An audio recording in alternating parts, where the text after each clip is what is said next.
Seabird Chapter 5 and 6. Chapter 5. Seabird Learns About Whales. And so the Seabird came to live with Ezra. Day after day, while the ship worked southward, she soared beside him on the masthead. One bright morning he cried, "Look yonder, Seabird! That's fountain of mist on the sea." And he cupped his hands, called loudly, "There she blows! A right whale!" "Where away?" bawled the skipper. "Larboard beam 1 mile!" yelled Ezra. Men scurried on the deck like startled chickens. Creaking ropes lowered 3 slender whaleboats. Long oars sped them away. "Look at him go, Seabird," laughed Ezra. "We sure made him race for that whale. But shucks, what do you know about whales? They live in the sea, and yet they aren't fish. They're animals giving milk to their young like cows. If they didn't blow at the surface and take a new breath, they'd drown. How now?" called the captain as Ezra answered. "Whale asleep on the surface. Whaleboats racing steady. 3rd mate in the lead." All the whales he counted add up to just 2 kinds. Those with and those without teeth.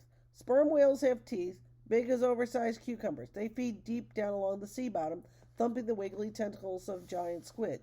"Where now?" yelled the skipper. Ezra squinted hard through a battered telescope before answering. "Almost there." Whales without teeth, the boy went on, are whalebone whales, with stiff, springy curtains hanging down in their mouths like giant feathers. Your teetering rod, Seabird, is made of them whalebones. Whaleboners like the right whale they're chasing now eat shrimpy little creatures called brit. The whale prowls the surface, mouth wide open. Briggs snags against his whalebone feathers. The water drains out, and the old whale gulps a bushel of brit at a time. "Ain't they there yet?" bellowed the captain. "Yes, sir, going on the whale." At those words, men swarmed into the rigging.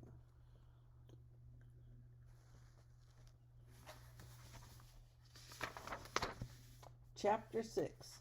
A Nantucket Sleighride.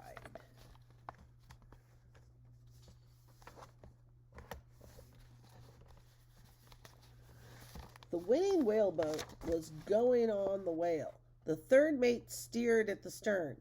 The crewmen gave one mighty stroke, stopped rowing, and the slender craft shot forward without a sound. At the bow, a man laid on his oar aside and stood up. He leaned his left leg in a rounded notch to steady himself. He tore off his mittens, rubbing his fingers nervously, and stared ahead, a harpooner awaiting the final order. The whaleboat drifted towards the dark bulk, which wallowed in the swell like an overturned schooner. Its back made a narrow island glistening in the sea. "Give it to him!" yelped the 3rd mate. The man at the bow swooped to the right, grabbed a harpoon from the rack, heaved it straight at the shining island.